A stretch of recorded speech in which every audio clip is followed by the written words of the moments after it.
Let's see if I can carefully... No, my hair's ruined. All right.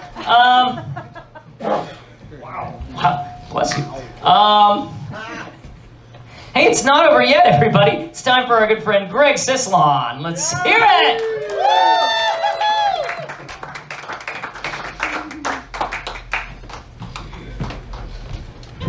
If I could get all the lights on, really brag up on stage here, please.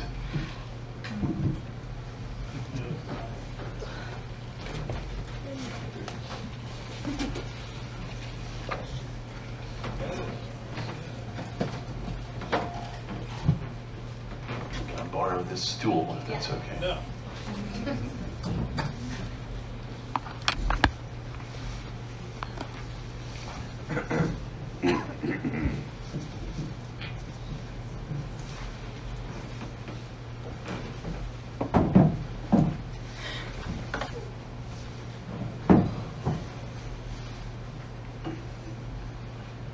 I was thinking about getting my old comedy act, Barnaby and Jones, back together again. I don't know if you remember Barnaby and Jones from years ago at the Weird Paul Variety Show. I don't know if that was a hit or not.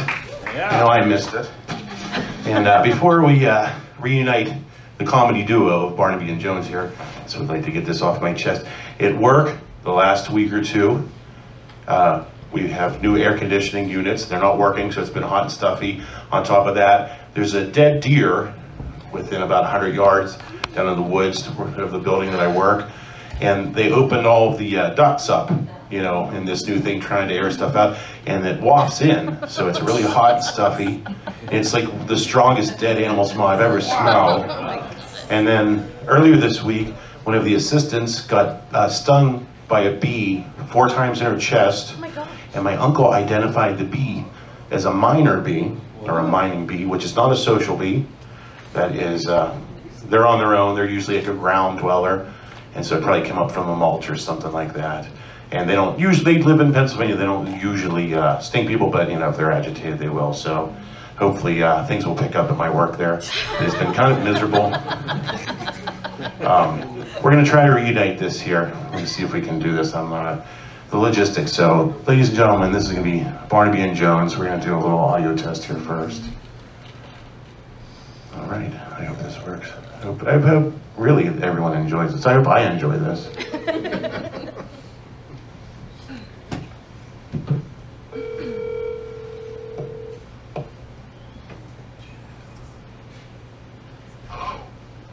Hello, Barnaby. Hello. We're just doing a little sound check right now, so let's do a little audio test. I just want to make sure the audience can hear you really well. Hello. Barnaby, you old gas trunk. Do you read me? We read you loud and clear. Can you hear him? Yeah. Oh, I hope you can hear him. This is good stuff. Corn bubbles, sassafras honeycut. You can keep doing the audio test a little bit more. Go ahead. Owl feet and bong feathers. Hello. I think their fans are here. Well, I think we're back. So, if you would like to kick it off, here we go. Barnaby and Jones, everyone. Here we go. Thank you. Hello, Willow Box.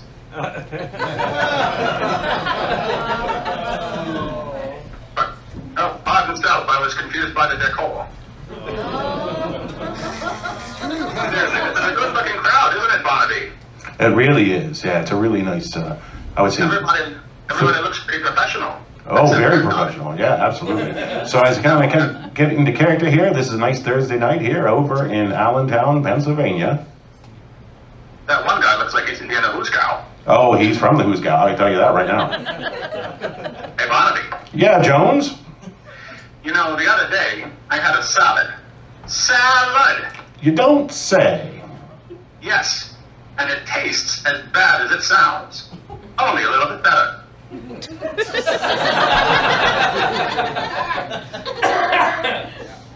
Hey, Barnaby. Yeah, Jones?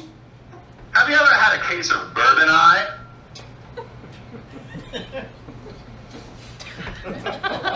Willikers, Jones? No. No, I don't believe I have. How do you get it? Well, first you get about a quart of bourbon. Good Kentucky bourbon, too. Then you pour it right in your goddamn eye.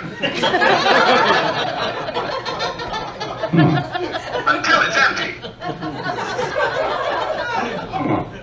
Well then, my friend, you've got yourself one fine case of bourbon on it.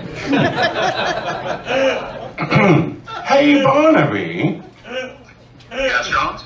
You're too tall. Why, thank you, Jones. You know who else is too tall? Thinking Lincoln? No. Stinking Lincoln? No. BAFTA award-winning actor Liam Neeson? No, it's Ed Too Tall Jones. You don't say. He once won the Super Bowl in 1978. He briefly left football to attempt a career in professional boxing. Awful. He also helped Arnold Jackson play a silly trick on everyone that left him out on a balcony ledge, afraid to move. Different Strokes, Season 3, Episode 15.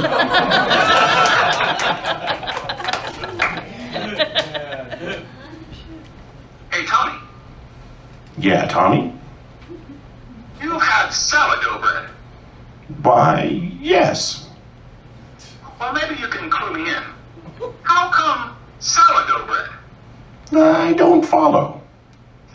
How come it's sour? Did it done something wrong? Did someone done it wrong? Is it a fool for love? Did someone piss in its big dumb dough face and it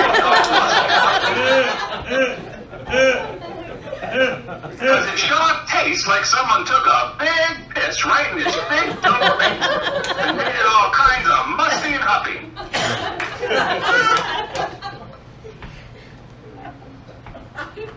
Kent says I know. Kalamazoo.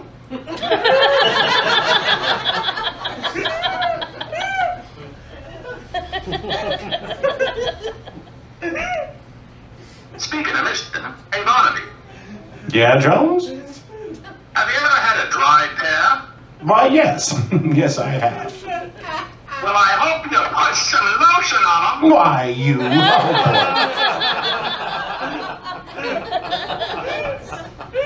Don't forget to like and subscribe. Hey, Barnaby. Yes, Jones? Let's talk Elvis. But I don't do impressions. No, I mean, let's talk about the king. Liam Neeson? No. Oh, you mean the king of the Heartbreak Hotel? Yes, you goose. I can't hardly believe Elvis wrote that song when he was a mere 19 years old.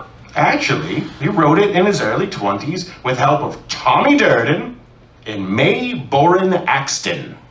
Mae Boren Axton? Why, she's the mother of that Wes McKinney, the fellow at Harvard Phillips plans to take Olive and Sam Cannon to strengthen the family bonds. Not Wes McKinney, Hoyt Axton, you afternoon farmer. Different Strokes, Season 7, Episode 20.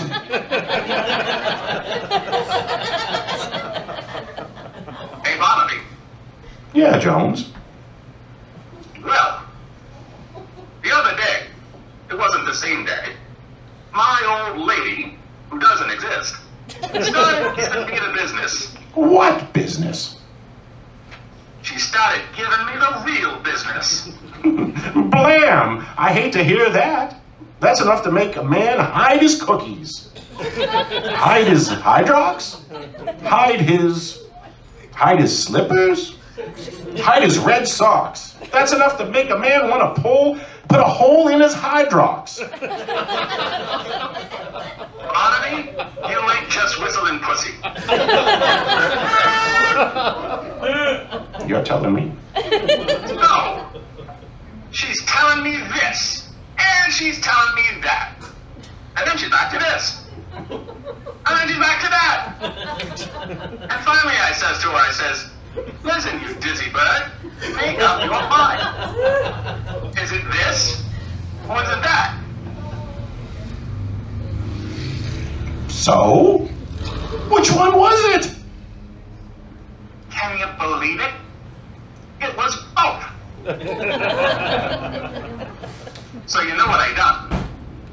The only thing you could do. That's right.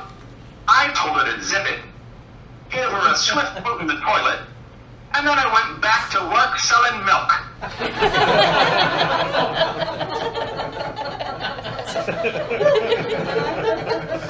Hey, Barnaby.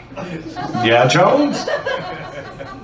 Just for the record, earlier today, I was working in my old house on the first floor, right by the window, and some dirty motherfucker pulls up right outside of the window. And he's blasting the shit out of those horseshit milk toast Monte Cuppies on you never want to hear. He is blasting it. And he stops, for the love of God, right there. Parked right there. Right outside my window. And he just sits there with that horseballs racket blaring like he's got no place to get to and no one to call his bluff. I tell you, I was steamed. Hopping even. Well, being the responsible citizen that everyone knows I am, after about 30 seconds, I instinctively reached for my television remote to douse that tripe, which is generally what I do whenever I'm assaulted in the ears by some numbskull godforsaken racket. Because it's usually a commercial for Black Rock sneeze pills or Vanguard underwear cream. But, get this, before my hand actually hits the device and hits me, that racket ain't coming from the TV set. It's coming from some dumb motherfucker parked right outside my window. I tell you, you could have knocked me over with a feather. I almost done that nonsense. So how'd you handle it then? I'll tell you how I handled it. I sat right there in my house like a bitch until that mouth-breathing tingling finally up and drove away. Yeah, that's what I done, Barnaby.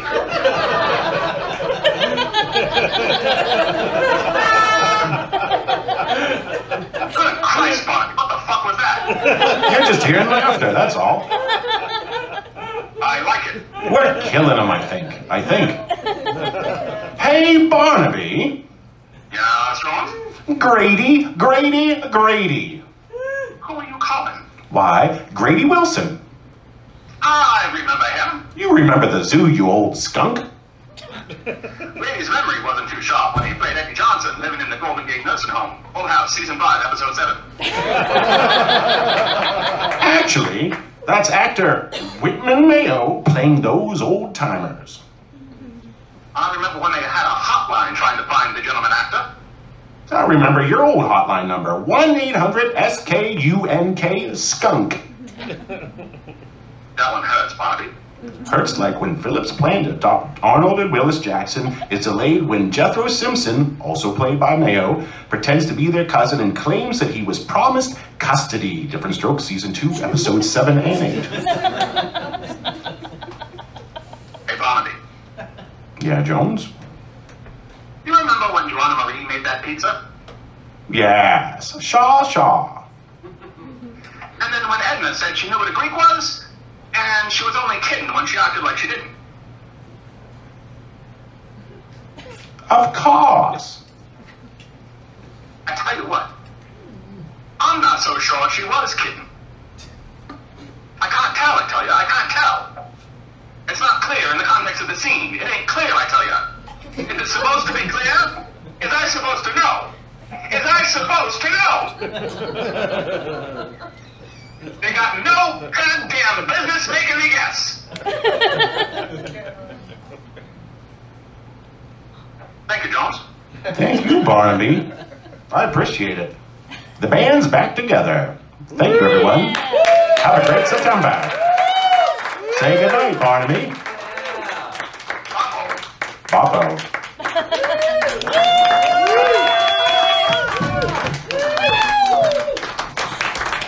Keep it up for Greg Cislon, everybody. Come on, he came all the way out here.